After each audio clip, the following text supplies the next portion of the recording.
Elizabeth Kübler-Ross, que nos seus estudos deveria encontrar dos moribundos, das pessoas que estão nas vascas da morte, a experiência da espiritualidade, muito embora vivesse numa cultura americana, ela suíça que era, pediatra, depois psiquiatra, e depois se debruçando para trabalhar na tanatologia, portanto uma formação toda materialista, ela pudesse encontrar na espiritualidade as motivações para que entender de que a vida ultrapassa os limites do corpo e o inclui. E ela o fez isso em convívio com uma paciente que era a senhora Stuart. A senhora Schwartz era uma paciente incrível. A Elizabeth Kübler-Ross fazia sessões com os alunos de medicina e pegava os pacientes terminais para entrevistá-lo. Nunca repetia uma entrevista. E uma enfermeira disse: doutora, por que a senhora não faz uma análise, uma entrevista com a senhora Schwartz? Ela disse: mas pelo quê? Porque a senhora Schwartz é uma pessoa que a morte não leva, ela vai para a UTI, morre, não morre, sai. Depois volta para... É gente que não morre, parece que gente do mal. A gente costuma dizer aqui, né? Gente do mal não morre, vai... Se fosse homem de bem, teria morrido, diria o Evangelho. A senhora Schwartz era desse tipo. Ela foi entrevistar e viu que a senhora Schwartz tinha recebido da equipe médica a predição de morte várias vezes na UTI e sempre saía. E com a sensibilidade de quem escuta as almas, a doutora Ross percebeu que era um filho de 17 anos que ela tinha, um esposo esquizofrênico que ela tinha receio de desencarnar e deixar o filho na condição de dependente de um esposo, de um pai esquizofrênico. Assim, esse era a interdição para que ela saísse do corpo. Ela estudou muito bem isso, as pendências que nos impedem de desencarnar. Conversou com ela e esclareceu, e de fato, aquela providência de natureza sócio-jurídica foi tomada, e então a senhora Schwartz agora poderia morrer. Um pouco mais de um ano depois, quem aparece para a doutora Ross? A doutora Schwartz, a senhora Schwartz, dizendo: doutor, eu quero ser entrevistada novamente. A doutora Ross disse: mas não pode. Eu não entrevisto duas pessoas, mas eu tenho coisas novas para lhe dizer. Não, não pode. Ela insistiu tanto, ela já não morria mesmo, era melhor entrevistar. Entrevistou. E à medida que a entrevista foi se dando, nada de novo acontecia. A doutora Ross foi ficando inquieta. E de repente, ela teve a coragem de dizer para os alunos: eu estava na UTI, sangrando, vi-me fora do corpo, e vi que a enfermeira ficou assustada e chamou o médico dizendo que eu estava morta. O médico chegou e constatou de que eu estava morta. Fez a ressuscitação, valendo-se dos instrumentos e de assistente, que era um estudante. Eu notei que o estudante estava nervoso, começou a fazer uma piada para disfarçar a sua ansiedade. E eu olhando tudo de cima, até que num dado momento, quando eu me dei conta, eles saíram achando que estava definido o caso. E eu voltei, de novo. A enfermeira ficou assustada comigo, porque era mais uma vez, ela não sabia que eu voltava, aquela enfermeira. Era uma experiência de quase morte. Os alunos acharam que ela estava alucinando, não deram o menor crédito. E a doutora Ross tomou isso como uma pérola. Quando ela saiu da sessão, os alunos se inclinaram para dizer que era alucinação, analisando o caso, e ela disse que não, que isso era uma experiência de vida. Os alunos acharam que a doutora Ross, que também já estava, porque todo psiquiatra, com o tempo, parece que perde o tempo de validade, disse na medicina, entre os estudantes, falando mal dessa especialidade. Mas a doutora Ross fincou de que não. Aquele caso era um caso real. E ela então, a partir daí, passou a estudar as pessoas que tinham experiências de quase morte, que estavam moribundas e se viam fora do corpo.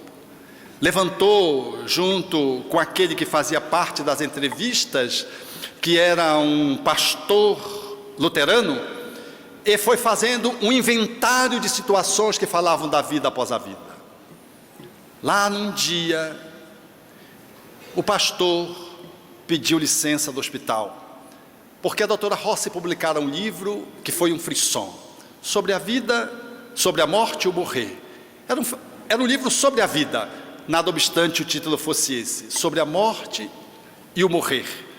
E ele bombou, foi um best-seller, um livro que é matéria indispensável para os alunos da tanatologia. E assim, ela estava pensando em sair do hospital, desencantada com a pressão social contra ela, porque estava falando de vida além do corpo, vida além da vida, quando, agora com outro sacerdote, outro religioso, ela pensando em sair do hospital, quando ela vai se despedir, que ele vai entrar no elevador, o elevador quando abriu, quem ela vê voando dentro do elevador? A senhora Schwartz. Ela se assustou, o religioso não entendeu, ele entrou e a senhora Schwartz saiu e disse: doutora Rossi, a senhora pode me dar alguns minutos no seu gabinete? E ela saiu na frente, entrou no gabinete, a senhora Schwartz estava já morta. Como é que ela podia estar vendo a senhora Schwartz? E ela disse: eu vim lhe dizer só duas coisas. O primeiro, eu quero lhe agradecer o atendimento que a senhora me deu. O segundo, eu quero pedir para que a senhora não desista, porque o trabalho está apenas começando. A senhora está querendo desistir, sair do hospital, desistir da pesquisa. Eu vim aqui para lhe dizer isso. A doutora Rossi pegou a xícara de café, apertou bem, tomou o café para certificar de que ela estava lúcida.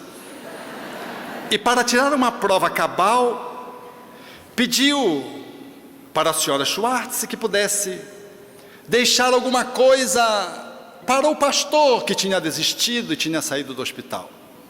A senhora Schwartz pegou o lápis e fez uma dedicatória ao pastor luterano e depois desapareceu. E ficou a dedicatória não pode ser alucinação.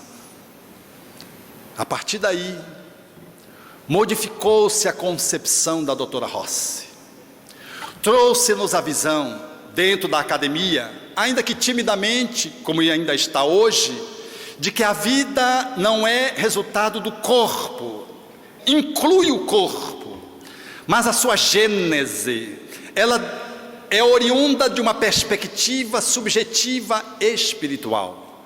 Compreendendo essa dinâmica, nós podemos avaliar de que uma pessoa terminal não pode ser empurrada pela eutanásia, de que por mais imprestável que possa parecer uma vida física na sua terminalidade, nós não podemos de modo algum apressá-la dando uma injeção letal, como acontece em inúmeros países do mundo, promovendo a eutanásia, portanto, a morte dita suave, que é um assassinato.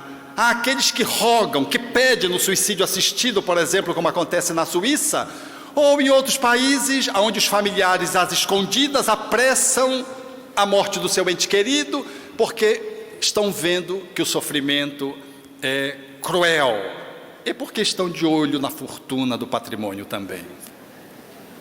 A medicina paliativa vem ao encontro dos pacientes ditos terminais, para lhe dar consolo, suavidade e ausência de dor quanto possível. E a dor, por mais que ela possa se arrastar, é terapia para o espírito. Jamais podemos desconsiderá-la como sendo uma forma que o ser tem de encontrar-se com amor, através da mediadora dor, que se manifesta no corpo, fazendo o espírito dar um salto no caminho da sua autorrealização, planificando-se na superação de uma pendência que ficou para trás.